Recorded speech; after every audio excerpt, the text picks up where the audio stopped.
এই ধাৰাবাহিক নিযুক্তি প্ৰদান কৰাৰ পৰিপ্ৰেক্ষিতত বৰ্তমান আমাৰ চৰকাৰৰ দিনত নিযুক্তিপ্ৰাপ্ত যুৱক যুৱতীৰ সংখ্যা 1,25,000 অতিক্ৰম কৰিলে।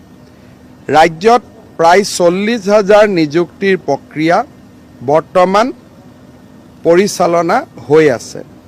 আৰক্ষী বিভাগ, এডিআৰই, শিক্ষা বিভাগ আৰু আন বহুতো বিভাগত চলি থকা আটাইবোৰ নিযুক্তিক আমি চেষ্টা কৰিম যাতে 10 মে'ৰ আগতে সম্পূৰ্ণ কৰিব পাৰি। ইয়াৰ ফলত নিযুক্তিপ্ৰাপ্ত যুৱক যুৱতীৰ সংখ্যা 1.5 লাখ সংখ্যা ক্ৰছ কৰি প্ৰায় 1,60,000 হ'বগৈ। তাৰ পিছতো আমি চেষ্টা কৰিম যাতে আমাৰ কাৰ্যকালৰ পঞ্চমটো বৰ্ষত আৰু 10-15,000 নিযুক্তি আমি দিব পাৰোঁ। অৰ্থাৎ 1 লাখৰ প্ৰতিশ্ৰুতিৰ পৰিৱৰ্তে প্ৰায় 1,60,000-70,000 যুৱক যুৱতীয়ে চৰকাৰী নিযুক্তি লাভ কৰিব।